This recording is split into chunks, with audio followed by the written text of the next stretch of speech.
は誰のどんな夢に？くるくるミュークルドリーミー。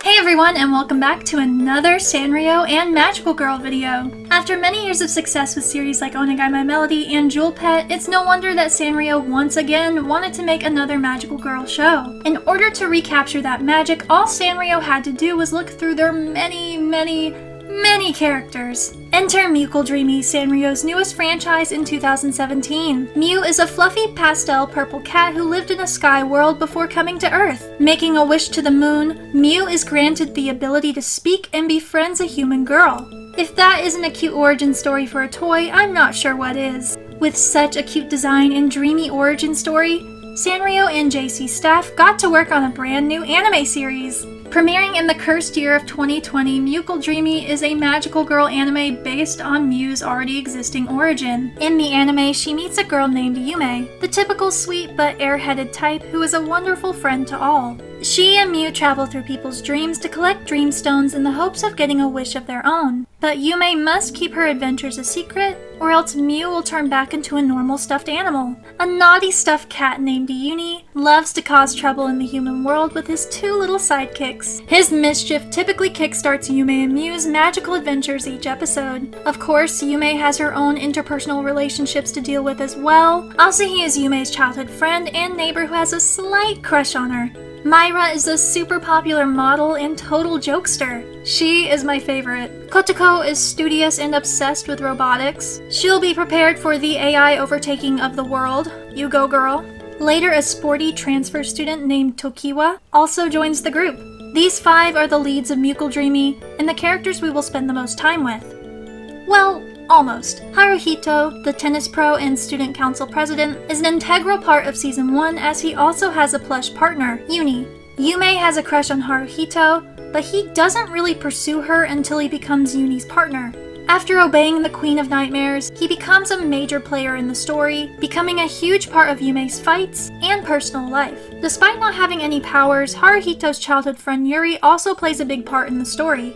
The first time Haruhito becomes evil, Yuri is almost able to change him back to his normal self with a charm. But the Queen of Nightmares doubles down by inserting a black abyss inside him, yikes! This action also takes away any friendliness he had towards Yume, which is obviously heartbreaking for her. Possessed or not, she wanted that boy. To Asahi's dismay. The main goals set in this show are to collect dreamy stones, which are these little things, and helping people with whatever problems they're facing at the core of their nightmares. This setup is easily my favorite part of Mewkledreamy. There is potential for a lot of great storytelling and imaginative scenarios that also feel grounded in the fears they stem from. The show takes advantage of this sometimes, but not to the extent that I would like. Sanrio played it very safe with Mewkledreamy's stories, which isn't totally a bad thing. Yume, Mew, and the other kittens help characters navigate feelings such as insecurity through comparison, losing a loved one, or wanting friendship with someone despite your differences.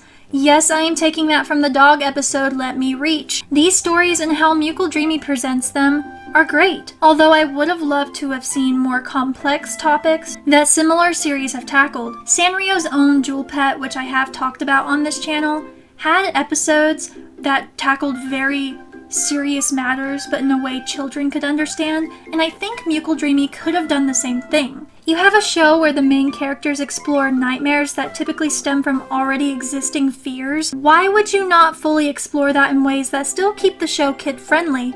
It's like Mewkledreamy barely reaches the metaphorical bar and is satisfied with that, not wanting to go beyond. The show is enjoyable, but as someone who watches a lot of anime in the same demographic, Mewkledreamy's stories leave me a little disappointed. They're still enjoyable, but there was never an episode that made me feel any strong emotions. This goes for the characters as well. Although I do love Myra and Kotoko, they are my favorites in the human cast. It's not like the others are bad, but there is nothing about them that makes me want to care about these characters long term.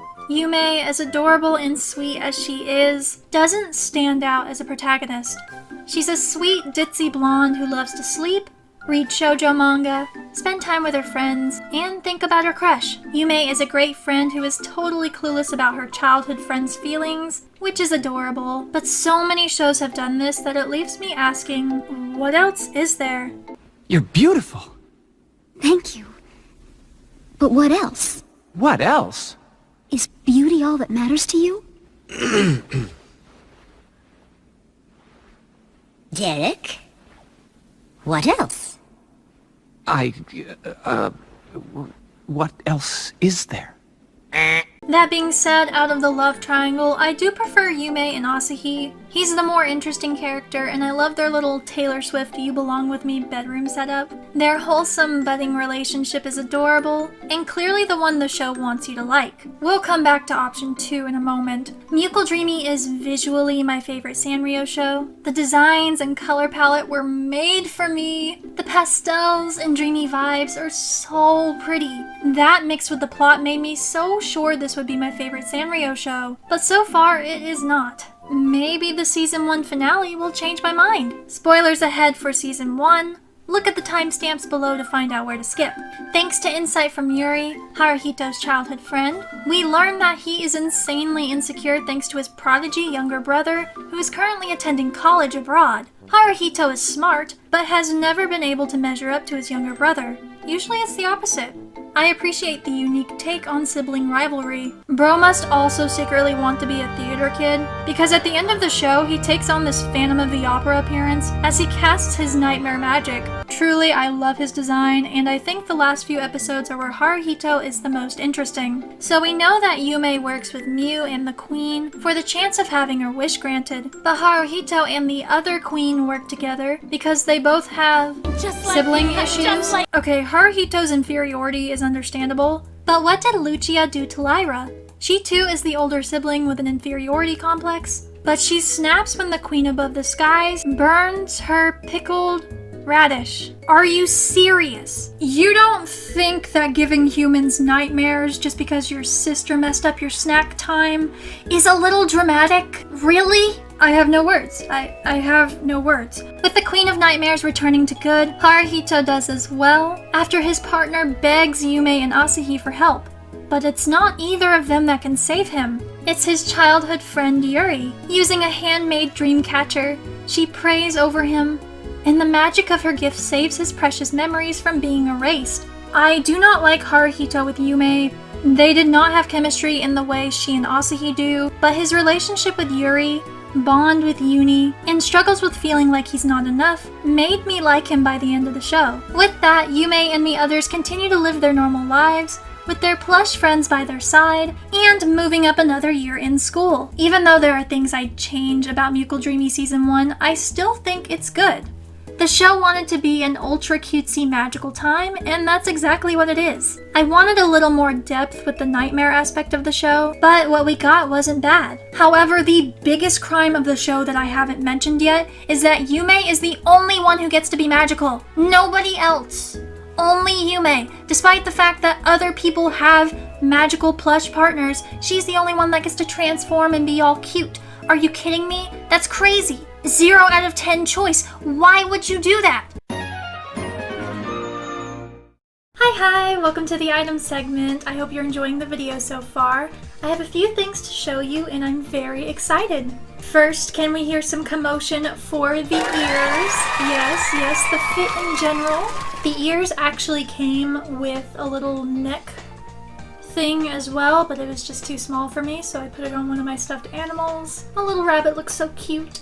I guess I will start with the wand. First of all, I love the detail on this thing. It is absolutely gorgeous. Mine was secondhand, so it does have a small scratch, but honestly, for the price I paid, well worth it. Now there are only 2 options, so when I turn it on,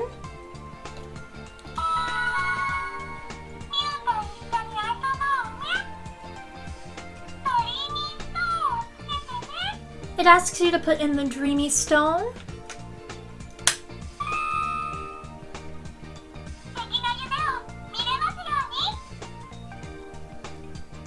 You press the button, and like my Miracle Tunes wand, you kind of have to keep it moving so it keeps making noise.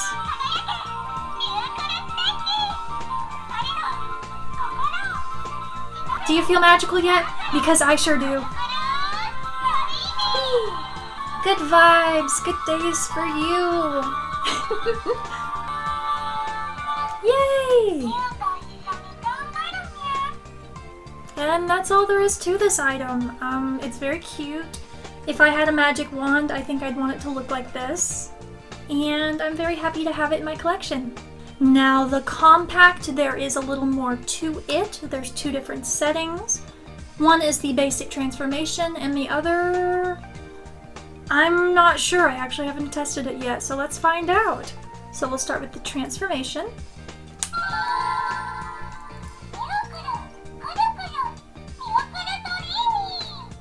Insert the key.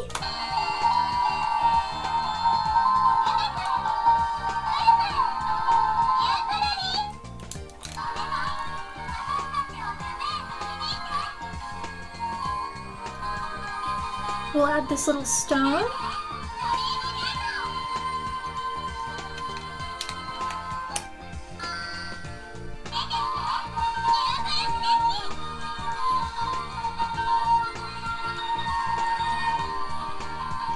And we can pretend we're transforming.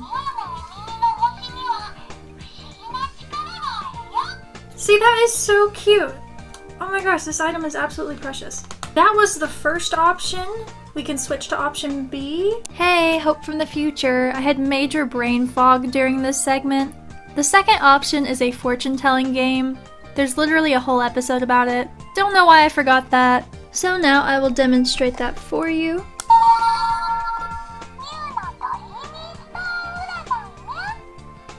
We'll put in the key.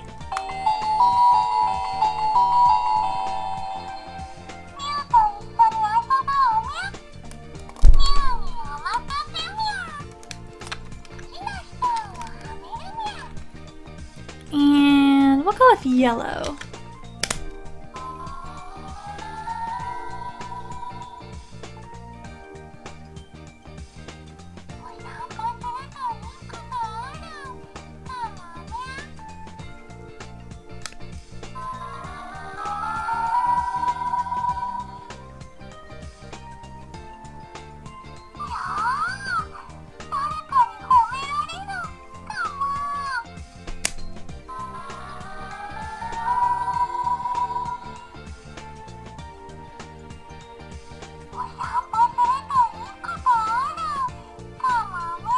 But yeah, that's not as fun as the first option, but it's still a very cute addition.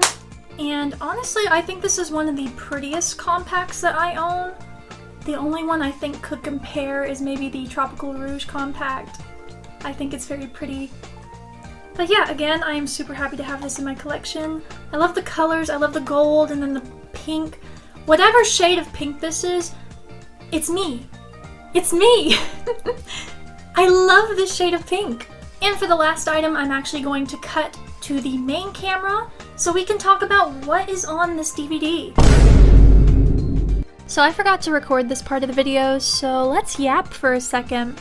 We all know about Mewkledreamy Mix, but what is Fun Fun Kitty? Fun Fun Kitty was a half educational show, half Sanrio Puro Land advertisement. It's a live action show with little song segments and different skits, from what I can tell. This combined DVD from McDonald's has little song segments and promotional clips for each show. Honestly, if I were a kid, I probably would have watched Fun Fun Kitty. Let's be so honest, the marketing would have worked on me.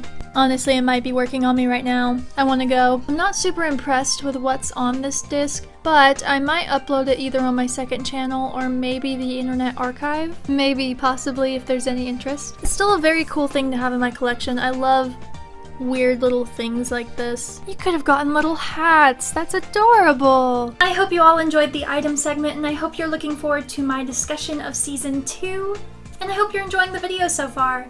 Mewkledreamy is so much fun. Next part! Let's go!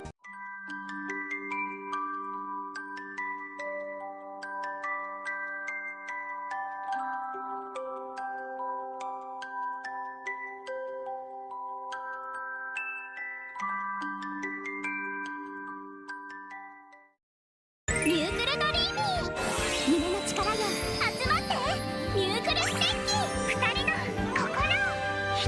私たちの声でなりきっちゃおう。ミュークルステッチ一緒に遊べるよ。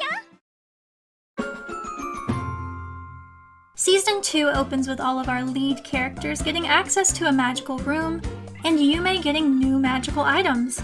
Even though Yume is still the most magical, this time everyone gets a transformation. Thank you, they look fantastic! Nightmares have returned, this time hurting motivation and passion. Haruhito's super smart little brother Akihito returns to Japan and enrolls in the school with the rest of the cast, despite being well above his peers. He is not only a villain this season, but also has a crush on Yume. I thought I was going to hate this plot point, especially with how heavy Yume and Asahi are pushed, but it was cute.